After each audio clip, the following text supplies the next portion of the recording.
Bruce Lee went down in history as a legend of martial arts, a man who managed to be one of the most famous icons of the 20th century. Lee revolutionized action movies and spread great millennial knowledge all over the world. But apart from his successes and mysterious death, what do we really know about Bruce Lee? In this video, we will show you the lesser known side of Bruce Lee.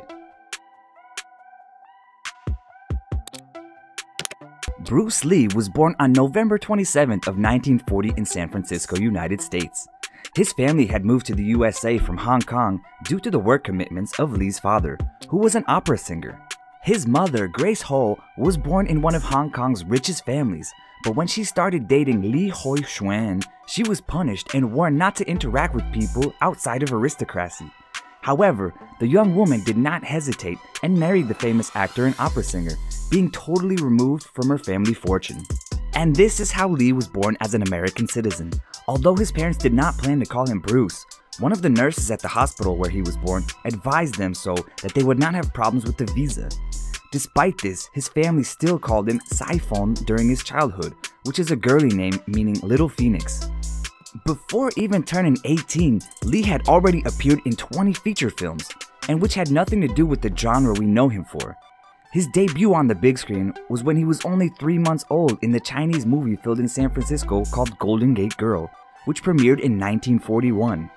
Soon, the family returned to Hong Kong, and the young Lee continued to appear in various films, usually with the role of a problematic boy. That is how he became a humble child star of Cantonese cinema, with movies like My, They Are a Chang. His early years can be summed up in a street band, having various conflicts with British students and lousy school grades. However, Lee became an expert in the cha-cha after years of dance classes and fighting, but not only on the streets. He found his teacher at the age of 13 in 1953 when he began to train Kung Fu under the supervision of the legendary master Yip Man. 5 years later, in 1958, Bruce Lee became champion of Hong Kong of the cha-cha and an amateur boxing champion. Despite these triumphs, a year later he was expelled from his third school in which he had studied. He had threatened his physical education teacher with a knife.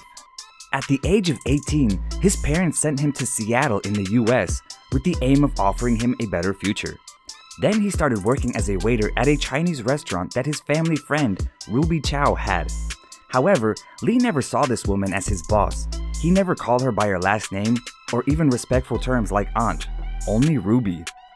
Luckily, for a while, Bruce was focused on his own problems, and after completing a year of high school in his new American home, he entered the University of Washington, where he ended up graduating in philosophy, specializing in the principles of martial arts. During those years, Lee was dealing with his studies, teaching cha-cha and martial arts to his friends, and finally, he opened up his own martial arts school. He began to attend sessions of a Chinese martial arts society in which he nurtured different styles because at the time, he only mastered Kung Fu. In the 60s, Bruce Lee became an eminence of martial arts, not only having one of the first and best schools in the United States, but creating his own style, the Jeet Kune Do. His new martial arts technique was a fusion of the different styles he had studied with caution, as well as some instinctive hip movements that he possessed with his mastery as a dancer. And in 1966, he played in the series The Green Hornet, which became so popular that quickly found people who trusted him and gave him the chance to advance his career. By the end of the 60s, Lee already focused on his career as an actor, and only offered individual classes which were not cheap because he charged $270 an hour, which would be around $1,600 nowadays. However, this did not make celebrities such as Steve McQueen, Roman Polanski, the basketball player who appeared with him in his latest film Kareem Abdul-Jabbar, or Chuck Norris let go of the privilege of having him as a teacher. Lee was also a lover of women, and although he was married to Linda Emery, he once confessed that he was no saint, and for that reason, he was connected to several actresses at the time, and that they had all said that he was an exceptional lover. However, Linda was the woman of his life, and according to him, his physical interest in other ladies meant nothing to his marriage. Years before his death, the actor said, "If I should die tomorrow, I will have no regrets. I did what I wanted to do. You can't expect more from my life." A sentence that perfectly described the energetic personality of this icon.